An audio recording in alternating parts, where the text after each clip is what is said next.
The Southern Region Orthopaedic and Neurology Surgical Services are the largest in the state. That is to say, they have the largest caseload of all of the other hospitals combined. They also had the largest caseload of all the surgical specialties that used to call the Repat Home. They also exhibited the gold standard of care and were recognised Australia-wide as being centres of excellence, with innovative, evidence-based care pathways, integrated services on site. For the majority of patients and staff, it was a one-stop shop. Appropriately trained and resourced multidisciplinary staff, robust research, embedded evaluation of outcomes and monitoring of key performance indicators, and reputational excellence, which attracted medical trainees from across the globe. Most importantly, it was separated from the demands of a complex emergency and trauma service at Flinders Medical Centre, which was already operating at capacity. So we didn't have to compete for beds and theatre time. This was and remains world's best practice, certainly for orthopaedics. A much used phrase in healthcare for years has been patient-centred care.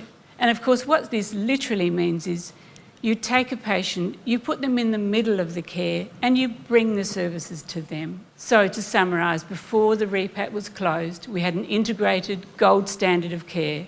And as Sue has said, one of the really important things, we had ease of parking and access for the elderly and the disabled. And its staff had immediate face-to-face access to and support from each other in the multidisciplinary teams. So what happened in December 2017? The elective orthopaedic and entire urology service was relocated to Flinders Medical Centre, Flinders Private Hospital and Noarlunga Health Service.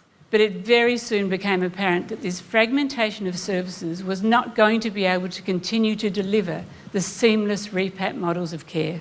The barriers to this, it was foreign soil, it was a foreign country to a lot of the Repat staff. There were new IT systems, a new culture, new management systems to come to grips with. They were trying to manage multiple sites instead of one with existing resources. There was no new money. Geographical challenges of travelling from one site to another and increasing budget pressure on the high cost of outsourcing joint replacement surgery to Flinders Private Hospital became apparent. For patients, and you can have a look at this, a patient goes on a journey. They start with a referral, they go to outpatients, they then have their surgery, they have their post-op care, and they have their post-discharge care. They could go to any one of these sites for any of these, and so many patients said to us, I don't understand why I have to go to Noarlunga for something, I have to go back to Flinders Medical Centre for something else, and then I go to Flinders Private to have my surgery, then I go back to Noarlunga for something else. I don't understand why I just can't have it done in one place. And why does this matter? Because essentially there are two main drivers of efficient and timely service delivery: outpatient waitlist management and surgery waitlist management. Why is timely outpatient review important? Because if you don't have it, you risk a missed or a late diagnosis. You may not even need review by a surgeon.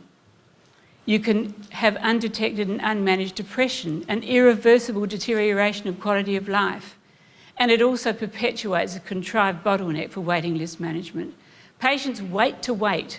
They wait months, sometimes years for an outpatient appointment, and then they have to wait for their surgery. And why is timely surgery important? To improve quality of life. Well, there is a motherhood statement if ever we heard one.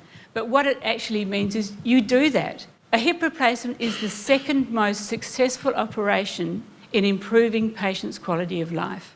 If you can operate on a patient who needs a joint replacement in a timely fashion, they don't decondition, they don't need additional services, they quickly return to a productive and active life. So what do we really need? We need the commitment and resources to reintegrate these vital services, and it's difficult to envisage how this is possible in the current context of the fragmentation that the relocation has wrought. In the context of returning to the Repat, as Sue very rightly said, there is always going to be a need for support from Flinders Medical Centre for some of the patients in these groups, and it is appropriate that they continue to be cared for there. But for the vast majority of elective patients, a complex, busy tertiary centre is not what they require. What they need is what they had at the Repat. We cannot mend everything that ails this health system. But I ask you to reflect on what Einstein said. We cannot solve our problems with the same thinking we used when we created them. And there is now a real opportunity to harness our energy, refocus our minds and work collaboratively to come full circle and to go back to the future. Thank you.